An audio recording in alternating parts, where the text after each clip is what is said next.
भारत की digital economy ने AI के क्षेत्र में एक ऐतिहासिक छलांग लगाई है। केंद्रीय सूचना प्रौद्योगिकी और रेल मंत्री अश्विनी वैष्णव ने आज आंध्र प्रदेश के विशाखापत्तनम में पहुंचकर $15 अरब के Google cloud India AI data centre की आधारशिला रखी। ये महत्वाकांक्षी परियोजना वैश्विक टेक दिग्गज गूगल, अदानी ग्रुप और भारती एयरटेल की रणनीतिक साझेदारी में विकसित की जा रही है। इस निवेश से विशाखापत्तनम भारत का नया एआई आधारित डिजिटल गेटवे बनने जा रहा है। केंद्रीय मंत्री अश्विनी वैष्णव ने इसे भारत के डिजिटल ढांचे को मजबूत करने वाला कदम बताया और विशाखापत्तनम के एक एआई सिटी में तब्दील होने का विश्वास भी जताया है।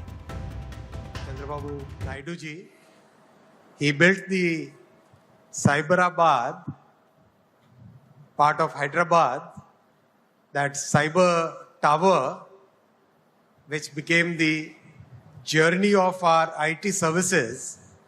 And today he is building the AI data hub here.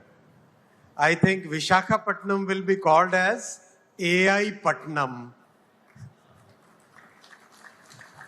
What is Vishakhapatnam today?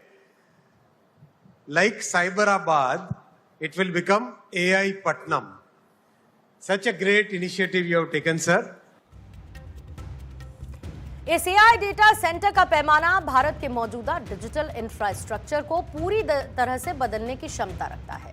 इस प्रोजेक्ट से जुड़े हुए आंकड़े उत्साहित करने वाले हैं, जहां पर एट प्रेजेंट पूरे भारत की कुल डेटा सेंटर क्षमता लगभग 1.3 गीगावाट की है और इसके मुकाबले अकेले विशाखापत्तनम के इस एक ही लोकेशन पर 1 गीगावाट कैपेसिटी वाला बुनियादी ढांचे को डेवलप करने की योजना है। इस निवेश का सीधा असर अर्थव्यवस्था के कई प्रमुख क्षेत्रों में पड़ने वाला है।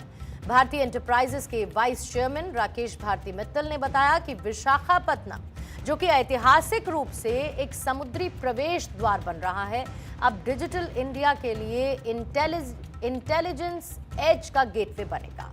इस एआई डेटा सेंटर के जरिए देश के शिक्षा, स्वास्थ्य, विमानिकी, लॉजिस्टिक और कृषि जैसे क्षेत्रों में रिवॉल्यूशनरी चेंजेस आएंगे। इसी खबर के साथ 9 PM स्पेशल में हम रुकेंगे एक छोटे से ब्रेक के लिए, लेकिन ब्रेक पर जाते जाते आज का प्रेरक विचार।